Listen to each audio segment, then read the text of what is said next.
हमारी प्रजाति के पूरे इतिहास में हम कैदी रहे हैं।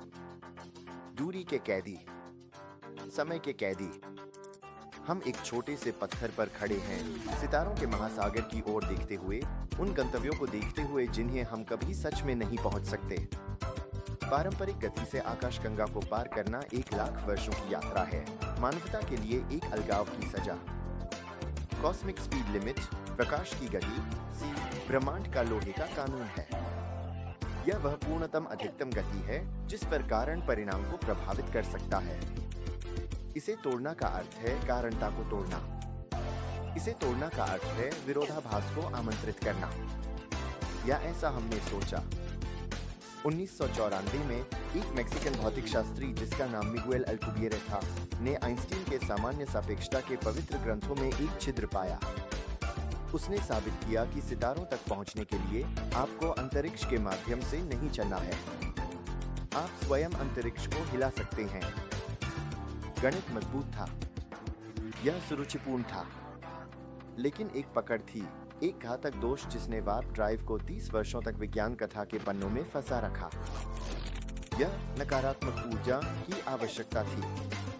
केवल एंटीमैटर नहीं, बल्कि नकारात्मक द्रव्यमान के साथ विदेशी पदार्थ। एक ऐसा पदार्थ जो कुछ भी नहीं से भी कम वजन रखता है। एक ऐसा पदार्थ जो हमारे ब्रह्मांड में मौजूद नहीं है। लेकिन हाल ही में सब कुछ बदल गया।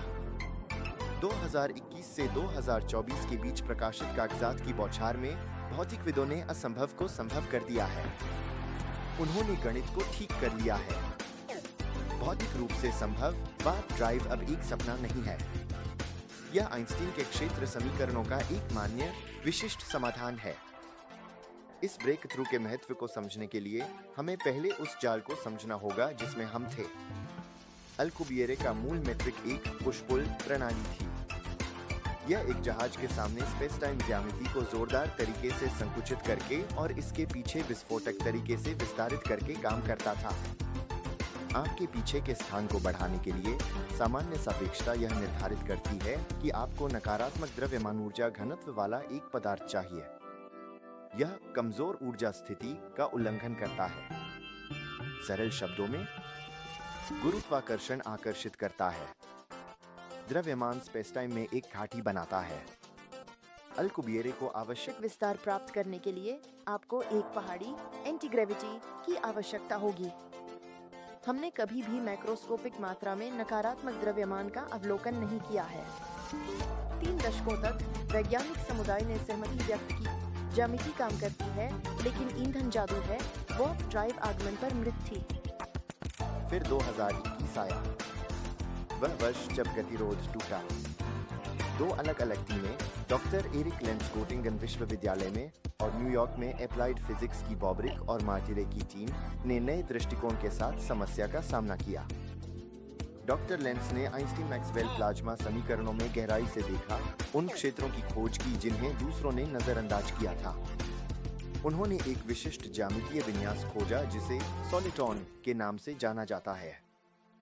सॉलिटॉन एक आत्मप्रवर्धित तरंग पैकेट है जो अपनी आकृति को बनाए रखते हुए स्थिर गति से फैलता है।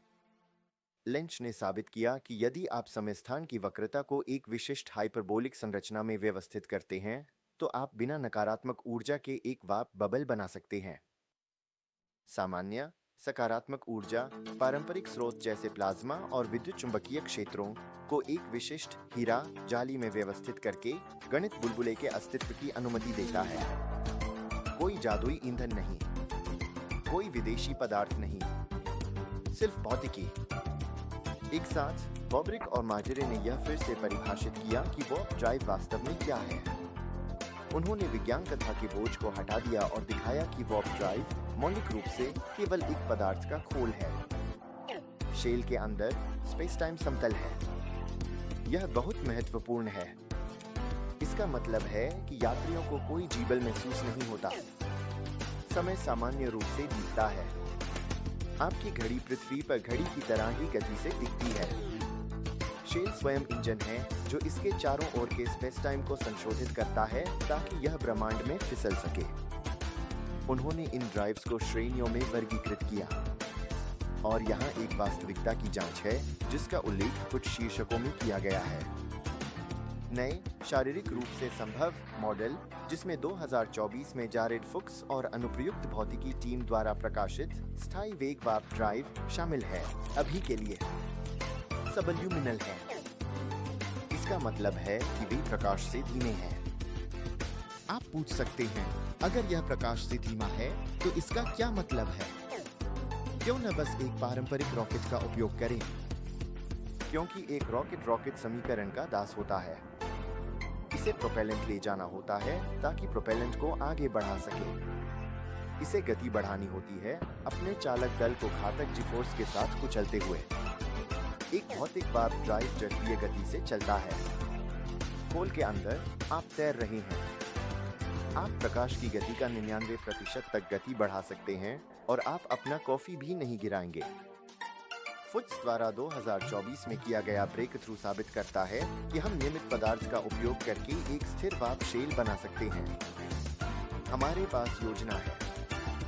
हमें पता है कि गणित काम करता है, लेकिन एक अंतिम बाधा है, द्रव्यमान। इस शेल को बनाने के लिए स्पेस टाइम को पर्याप्त रूप से मोड़ने के लिए, यहाँ तक कि सकारात्मक ऊर्जा के साथ एक चौंका देने वाली द्रव्यमान ऊर्जा समकक्ष की आवश्यकता होती है। लेंच की मूल गणना में बृहस्पति के द्रव्यमान को पूरी तरह से ऊर्जा में परिवर्तित करने की आवश्यकता थी। हालांकि अनुकूलन तेजी से हो रहा है। हमने पहले ही मात्रा के आदेशों द्वारा सैद्धांतिक कमी देखी है।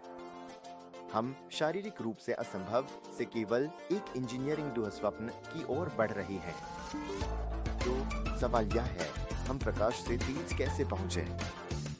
नई भौतिकी हमें बताती है कि अगर हम उपलुमिनल शेल बना सकते हैं तो हम इसे बाधा के पार धकेलने में सक्षम हो सकते हैं। सकारात्मक ऊर्जा मॉडल जहाज की संरचना के लिए काम करते हैं, लेकिन क्षितिज को पार करने के लिए हमें प्रकाश शंकु का सामना करना पड़ता है।